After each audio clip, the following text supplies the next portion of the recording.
मन्दिरको नाम चाहिँ शारदा देवी मन्दिर रहेछ हैन। बनपाबाट एकदमै नजिक घुम्ने ठाउँ भनेर चिनिन्छ। यहाँ पनि दामी देखिरहेछ Banepa rolling Batase hill. Hello and namaste everyone, it's me your boy उत्तम।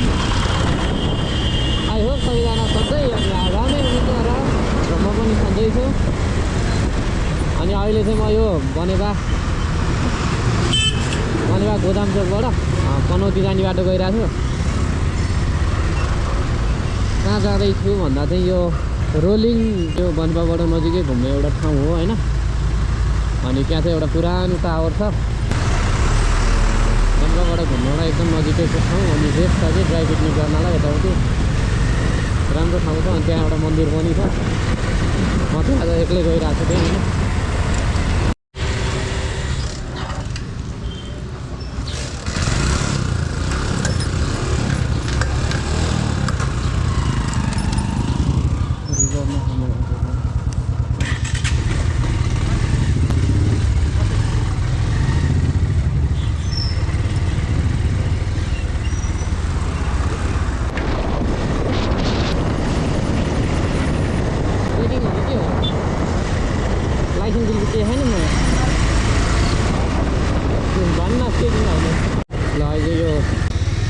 ठ्याक्कै यहाँबाट चाहिँ खेल्ने हो हैन। ठाउँको नाम चाहिँ मैले ठ्याक्कै बिर्सेँ अहिले। चोक हेरेर खेलौँ हैन।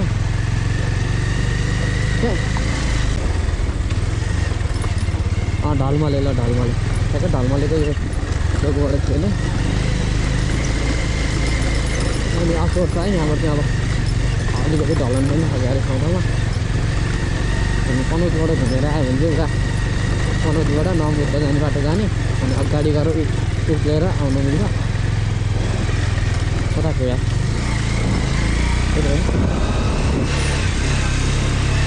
यहाँबाट फेरि दुईवटा बाटो आउँछ। हामी आज लेफ्ट जाने।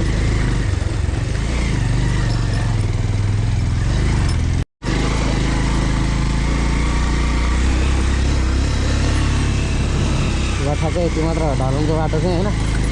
अनि यहाँबाट फेरि अफरोड सुरु हुन्छ।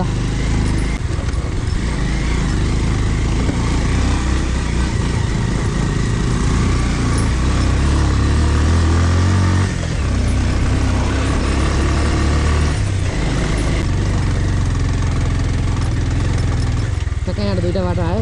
अब यहाँ राइट फेर्ने है त। मजा अगाडि गएपछि फेरि ढलनको आयो। ठाडो उकालो पुग्यो बाटो चाहिँ मैले बोकेर आउनु पर्ने हुन्छ।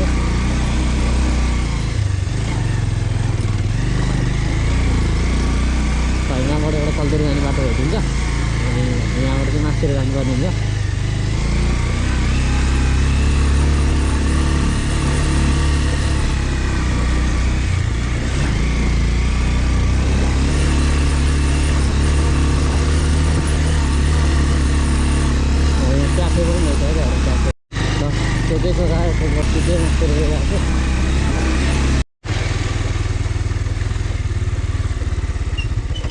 ल हामी चाहिँ यहाँबाट यता गयौँ भने चाहिँ धुलिखेल निस्किन्छ है। ठ्याक्क हामी यताबाट गयौँ भने चाहिँ पनौती निस्किने बाटो पानौती पर्छ। पहिला हामी माथि पुग्छौँ। म पहिला माथि पुग्छु। मैले आउनु खोजेको ठाउँ चाहिँ यही हो। ल यो ठाउँको नाम छ रोलिङ बतासे हिल। ठ्याक्कै यहाँनिर चाहिँ एउटा पोखरी छ होइन। पानी रहेन छ। पहिला पानी थियो यहाँनिर। ठ्याक्क म यस्तो घुमाउँछु यहाँ।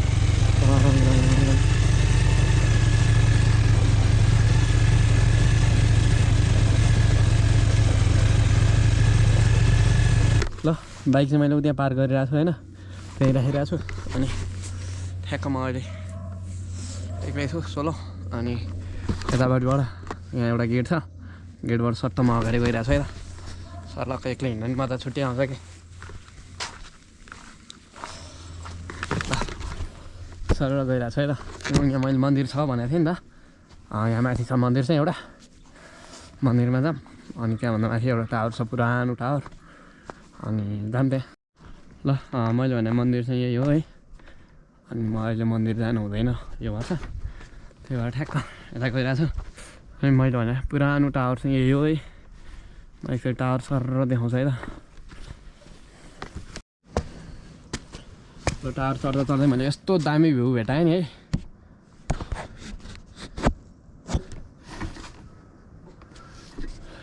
सायद यसले राम्ररी खिचिरहेको जस्तो लाग्यो मलाई है दामी देखिरहेछ बनेपा यो बनेपा बजार हो है अनि अझै माथि गइरहेको छ म टावरमा टावर माथि पुगेको छैन देखिन सकिन्छ है त यो धुलिखेल हो यो चाहिँ यो बनेपा पनौती चाहिँ यतापट्टि पऱ्यो है पनौती यहाँबाट अलिक छेकिरहेको छ माथि गएर हेरौँ देखिन्छ कि बनेपा चाहिँ दामी देखिरहेछ हिमालहरू अलि बादल लगाइरहेछ अनि दामी देखिरहेछ म माथि टुप्पामा पुगेँ है त अब ल फाइनल्ली म टावरको टुप्पा आइपुगेँ टावर चाहिँ यहाँ एकतिर मात्र बाँकी रहेछ रेलिङ पनि छैन मन्दिर यतापट्टि भयो ल बनेपा भ्यू है त अलि कस्तो अँध्यारो देखिरहेको यो उसोले होला सायद अनि अलिअलि देखियो यो पनौती त्यही हो डाँडाकाँडा सबैतिर हरियाली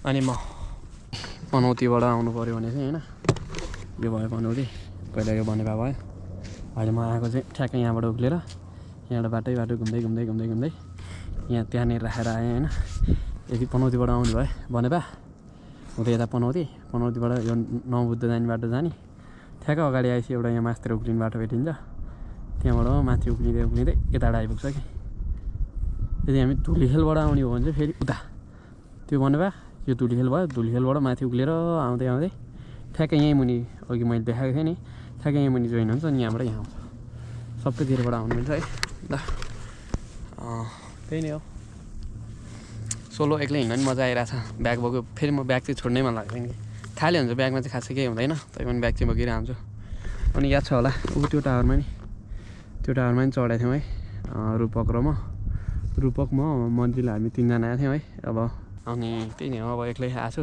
आज एकचोटि केटाहरूसँग आएको थिएँ बनेपाबाट एकदमै नजिक घुम्ने ठाउँ भनेर चिनिन्छ यहाँ पनि ल अहिले म यो ठ्याक्कै यो जङ्गल माथि त्यो टावरबाट यस्तो झर्दै तल आएँ होइन अनि तल आउने क्रममा मैले यस्तो देखेँ कि के रहेछ यार त्यो पानी जम्या छ अनिखेर त्यो ट्याङ्की छ तल नि त्यो पानी जस्तो के छ तल अर्को ठुलो ट्याङ्की छ यस्तो फोहोर पानी छ अनि गुगल म्यापमा हेरेको मैले होइन गुगल म्यापमा चाहिँ वाटर सप्लायर्स के भनेर लेखिराख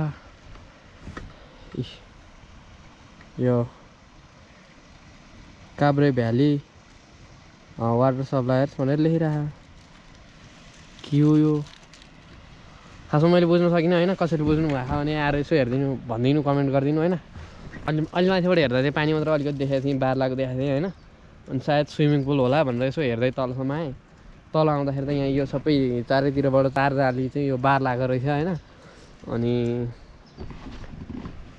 बिचमा हिँड्ने ठाउँ छ के हो यार यो पानी छ अनि वाटर सप्लायर भनेर लेखाएको छ गुगल म्यापमा हेर्दाखेरि चाहिँ त्यहाँ जान चाहिँ मिलेन यताबाट सायद होइन रहेछ बाटो तलतिरबाट आउने होला होइन जाली यो बार लागेको छ कि बारबाट जानु मिलेन के हो अब अर्कोचोटि आउँदाखेरि मिल्यो भने म तलबाट आएर पुरै हेर्छु है एक्लै भए पनि जङ्गलमा मजा आइरहेको यस्तो डुल्दै हिँडिरहेको छु है रोसीबाट चाहिँ पहिला यहाँ आएर यहाँ जम्मा गरेर अनि अन्त बनेपातिर जान्छ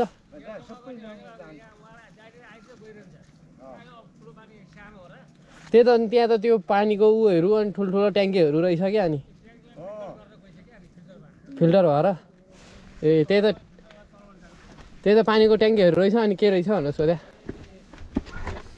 ल थाहा भयो रोसीबाट आएको यो पानी चाहिँ अहिले चाहिँ म यो ठ्याक्क मन्दिरबाट झरेँ होइन टावरहरू यताबाट तल जङ्गलको त्यो पानीको विषय थाहा भयो होइन माथिबाट आएर जम्मा भएको पानी रहेछ अनि अहिले मैले यहाँ एउटा म्याप भेटाएँ के रहेछ भने ऊ त्यहाँ त्यो लेखाएको छ त पोइन्ट भन्ने तपाईँ यहाँ हुनुहुन्छ भनेर लेखाएको छ हामी त्यहाँनिर छौँ त्यो गेटनिर होइन अनि उहाँ माथिको जुन एक नम्बरमा देखाएको नि त्यो मन्दिर भनेर त्यो मन्दिरको नाम चाहिँ शारदा देवी मन्दिर रहेछ होइन ल म चाहिँ झरेँ है सर अब बनेपा निस्किन्छ हामी बनेपा गएर घर जान्छौँ अहिले चाहिँ 2:30 जति भयो होला समय मलाई त्यहाँ बस्नु चाहिँ गर्मी भइरहेको छ त्यो घामले गर्दा बाइकमा हिँडेपछि चाहिँ यहाँ जाडो पनि थालिसक्यो घामले गर्दा खासै देखा छैन होला है तपाईँ पनि युआर हेयर एट बाहुन गाउँ रे है, यो चाहिँ बाहुन गाउँ रहेछ।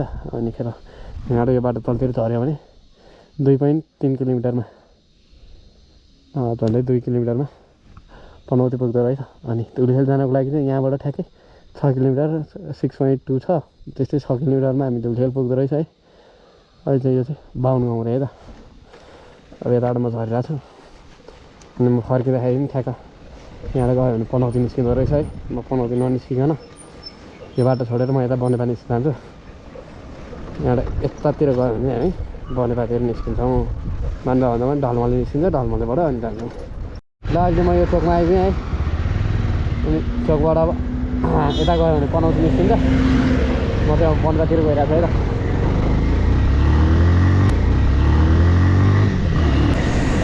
ल अहिले म बनेपा आइपुगेँ है। अनि अघि मैले यहीँबाट स्टार्ट गरेँ नि है। अनि आजको भिडियो म यहीँबाट सघाउँदैछु।